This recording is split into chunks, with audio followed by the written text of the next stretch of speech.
Hey, Claire. Tomorrow we have that lunch with the girls over at that fancy restaurant on 4th Street. You haven't forgotten about it, have you? I've already made the reservation. It's for 40 people. If it has slipped your mind and you forgot to come, then you would have missed out on a great time. No, I haven't forgotten about it. I'm just glad that you got my reply and tapped me on the list. That's good to hear. Because if you didn't make it, I'd still have to bill you for the lunch. You should be glad that you're even being invited to these grand events. I look forward to hearing your appreciation tomorrow. Why do I get the feeling that you intend to make me pay for the entire lunch for everyone? Because that has happened in the past. Tomorrow, I expect that everyone will pay for themselves. You are going to have to try and explain that to everyone tomorrow by yourself. It's not up to me to decide.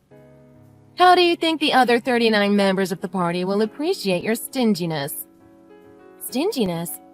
You don't seriously think that not wanting to pay for 39 other people's lunch at a high-class restaurant is a sign of stinginess? Surely trying to make someone pay for 39 people's lunch is more of a sign of being super stingy. I don't know where you get off talking like that. Anyway, a promise is a promise. I'll see you tomorrow. Yes, I RSVP'd, so I will definitely attend. But I sincerely hope that tomorrow you can find it in your heart to be nice to me. I don't appreciate it when you're always on my case and taking shots at me. Always on your case? I have no recollection of ever being on your case, nor making fun of you. In fact, I thought I was being extremely kind to you. After all, you don't have any friends, so I was simply trying to expand your horizons a little. It hurts me to hear that you think my kindness is mean-spirited. I honestly don't believe that's the way you actually think. But I guess if you keep telling yourself that, then it's easier to believe. Pretty much every time we get together with a group, you end up making me the butt of all of the jokes. Just like always, tomorrow you are most likely to say things like, "After all, she's just a wife of a low-level employee," and try to put me down in front of all of your executive friends. I'm not putting you down at all. I'm simply stating the facts. After all, my husband is your husband's boss. Yes, that may be the case, but surely our husband's relationship at work has nothing to do with our relationship outside of work. Our only real connection is that we both have children going to the same kindergarten. Yes, that's right. And that's why I have tried my best to reach out and be friendly with you. I don't know why you need to say it like that, as if you were doing me a great service by inviting me. Anyway, I apologize if I got the wrong impression. Perhaps there's no point arguing about it now. Yes, there's nothing to discuss, really. After all, the wife's position in society is dictated by their husband's position within their company. Your husband is just a regular low-level employee. My husband is a manager.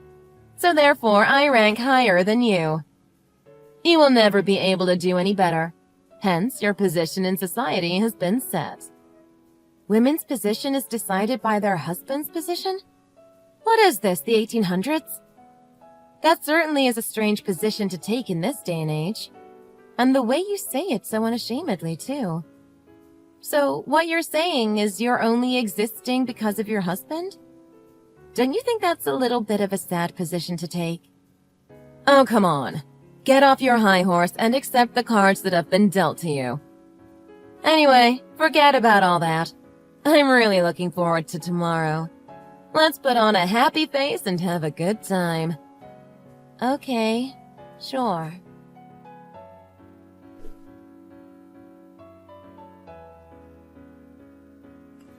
Hey, Claire.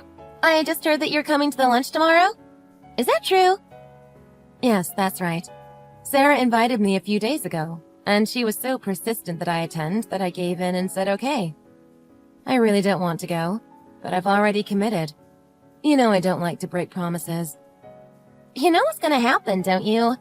The same as always. Sarah is going to have a grand old time making fun of you in front of everybody. Yes, she never changes.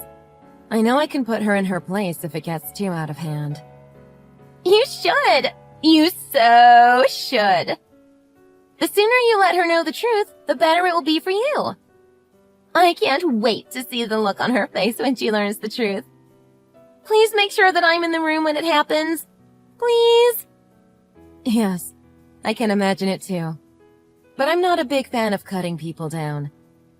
I guess if it gets too out of control, then maybe I can say something to her in private. But for the moment, I think it's just easier to let her have her fun and get over it. I guess if that's the way you want to handle it, there's nothing I can say. Anyway, I'll see you at lunch tomorrow. Not that I really want to go anyway. I mean, it's 40 people. That's a lot. It's going to be way too rowdy. Then on top of that, $100 a head? Who can afford to pay that much for lunch? Sarah did say it was at a classy restaurant, but she never mentioned the actual price until the other day. I normally don't spend that much on lunch all month. Don't worry. I'm pretty confident that Sarah is going to try and make me pay the whole bill again anyway. Maybe she's done that in the past, but tomorrow you don't have to worry about anything like that. After all, everyone has already paid for their lunch. What do you mean, you've paid already? You know, it's a set course, and the price is fixed. So everyone has already given the money to Sarah in advance. She already has the entire bill covered. That's 40 people at $100 each. You do the math. That's interesting. She hasn't mentioned anything about that to me. Really? Do you mean to say she's going to let you eat without paying? How lucky for you! No, I have a funny feeling that's not what she has in mind. I'm pretty sure that she's going to try and make me pay the entire bill myself. And then she'll simply pocket the money she collected from you guys for herself. No way! You mean she just outright steal from us? So, hang on. Not including you and her, she has collected $100 from 38 people. That's almost $4,000 that she's collected from us. What does she plan to do with that money? Perhaps I'm wrong. Perhaps she simply forgot to tell me that we were supposed to pay in advance. I'm sure we'll find out tomorrow. If it turns out that she is trying to keep the money for herself, the truth will come out pretty soon. Well, whatever happens, just remember that we all have your back. Sarah has been pretty rude to most of us in the past. She thinks she's so important because of her husband's position, and treats us all like her slaves. We all hate it when she starts belittling you in the way she does. Thanks for all of your support. I really appreciate it. Not at all. I just wish we were in a better position to tell her off. But if we do that, then it will only make things tough for everyone, our kids included. Exactly. She doesn't seem like the type of person who would take criticism very well. It's best to just roll with it and let her think she is right. You are so cool-headed. That's what I love about you. Anyway, I'll see you tomorrow. Yes. Thanks for the info. I'll see you tomorrow too.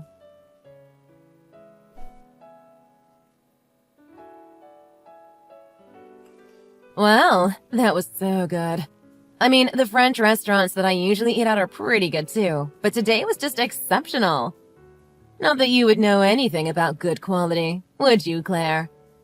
Yes, you are right. I don't often get the chance to come to restaurants of this caliber. Yes, well, that's only to be expected. After all, you need to be pretty well off to be able to afford this with any regularity. Anyway, now that we're talking about it, could you organize to pay the bill for me, please? I'm sorry, what? You heard me. The bill. I'm going to need you to pay for the entire lunch today. No, I clearly recall saying to you yesterday that I had no intention to pay for everyone's lunch. I told you that we should all split the bill and pay our own way. Perhaps you said that yesterday, but did you bother telling that to anyone today? After all, they have all finished and gone home already. There's no one left in the restaurant. Even I have left already. What? When did that happen? And now that you are the only one left, it's on your shoulders to settle the bill. If you leave without paying, that's no different to the old eat and run. I don't think the police would look too kindly upon that. How do you think your husband would appreciate having a criminal for a wife? I don't think that would go down too well at the office. I can't believe you would stoop so low to leave a restaurant without paying, and then try to make someone else cover your bill. You can't just blame me for this one. After all, there were 38 other people at that lunch, and they all left too. Surely you can see that as a sign of how they feel towards you. I see. Is that so? Yes, it is. Anyway, now that you understand the situation, I trust you'll do the right thing by your husband and pay the bill. After all, the wife of a general employee must obey the demands of his manager's wife. Okay, I'll pay the bill. I'm just going to have to take it out of your husband's pay for this month. What? Let me see. It was a set lunch for 40 people at $100 a head. That makes it $4,000 without the tip. I'll just factor in 15% on top of that. I will arrange for it to be deducted from his pay. But Sarah, I will need you to explain to him where the money went to. You're okay to do that, aren't you? Hang on. Have you gone insane? Perhaps a wine or two too many at lunch? You and I both know that your husband doesn't have the ability to adjust anyone's pay. Yes, you are right. My husband doesn't have the right. But I do. Now I know you're on something. You're frickin' high! Get real for a moment. You're a full-time housewife. I don't know why you're trying to act so high and mighty. I'm not trying to do anything. The truth of the matter is, I am the CEO of the company your husbands work at. What? Yes, so therefore your husband and mine are both my employees. So at the end of the day, I am the one who decides salaries. Is what I'm saying starting to make sense? No, you're still not making any sense. How can that be possible? It's a little bit more than unbelievable, so you'll understand why I'm doubting you.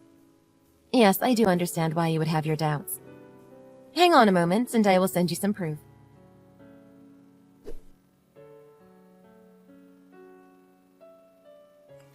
Here, this is a photo of my business card.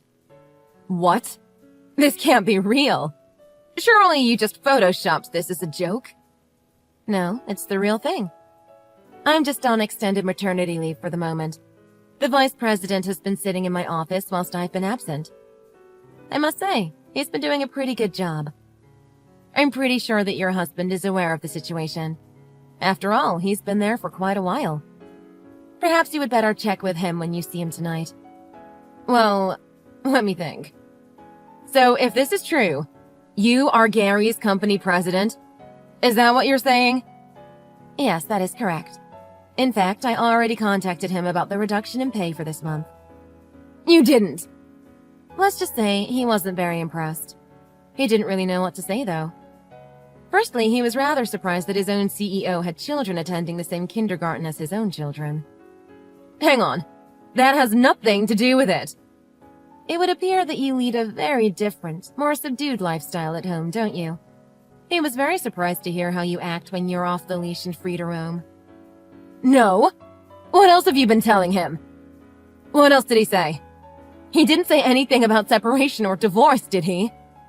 Well, he didn't go into any particulars, but it wouldn't surprise me if the thought had crossed his mind. After all, it is pretty embarrassing that his wife would try to steal money from her supposed friends. What's that you said? Come on, Sarah. It's time to stop playing dumb. I'm fully aware that you had already collected money from everyone for lunch today. That's why everyone left without paying anything today. They had already given you their money. Yet even though they had already given you the money, you still try to make me pay the entire bill. What was that all about? Yes, well, yes, I forgot. Yes, it just slipped my mind. That's it. I can be so forgetful sometimes. Silly me. Yes, well, your husband is also aware of that little incident too. I'm sure that if it was a simple slip of the memory, then maybe your husband will forgive you. But if you think about it, somehow forgetting about the $4,000 in cash you had recently received, and then trying to make someone else foot the bill, not many people would look too kindly on that. How do you know about that? Know about what? That I had already collected money from the other members. That's obvious, isn't it? I heard it from the other members. That's not possible. You don't have any friends in that group. Whenever you're not there, everyone talks about you in a way you don't want to know. There's not a single member who would be on your side. Haven't you heard the fable of the Naked King? What? I'm sure the similarities are lost on you. After all, you are so preoccupied with trying to be the most popular one in the room. You thought that by acting so superior to everyone, you could scare them into being your friends. Do you really believe that they are all on your side? What are you talking about? Of course they are my friends. Of course they are on my side. After all, everyone follows me. I'm like the leader of the group. The queen bee, you know. Right, but that's not necessarily a sign of being your friend. The truth is, everyone is afraid of you. They're afraid of what you might do or how you would react if they ever disobeyed your wishes. They see you as sort of an injured tiger, unsure of what you will do next. I don't see a problem with that. As long as they are spending time with me, we all get along perfectly. Anyway, regardless of what you say, why would anyone want to be on your side? Well, first of all, it didn't help your case when you tried to steal their money and keep it to yourself. No one was the slightest bit impressed by that. Just before, you said everyone had already gone home. Did you actually believe that was the truth? Yes, they all went home, didn't they? No, actually they all stayed behind with me. Every single one of them. We're all here except for you. They're all waiting for you to come back and return their money to them. You traitors! Every one of you are lousy, backstabbing traitors! Say what you like, but if you don't come back right now, I will have to call the police. Okay, wait. I'll come back right now. I'll do anything. I'll beg. I'll grovel if you want me to. Just don't call the police. Come on, give a girl a break. I'd appreciate it if you spoke a little bit more politely. After all, I am the CEO of your husband's company. I'm sorry. Please, allow me to make it up to you. Please don't call the police. That's better. Now, please get yourself back here with everyone's money. If you agree to repent and beg for forgiveness in the middle of the car park and shout out your apology for everyone to hear, perhaps we can forgive you. I expect you to be here within 30 minutes. You'd better hurry up. The clock's ticking. You don't have to be that pushy. I'll be there straight away. I'll apologize. But I'm going to need a little more than 30 minutes to get there. I don't know what you're talking about. How do you have the right to make demands to me? After all, I am your superior in life, isn't that right? I remember you saying a woman's position in life is dictated by her husband's position in the company. We need to respect that hierarchy. In my case, gender is irrelevant, and I simply outrank you as a successful business person.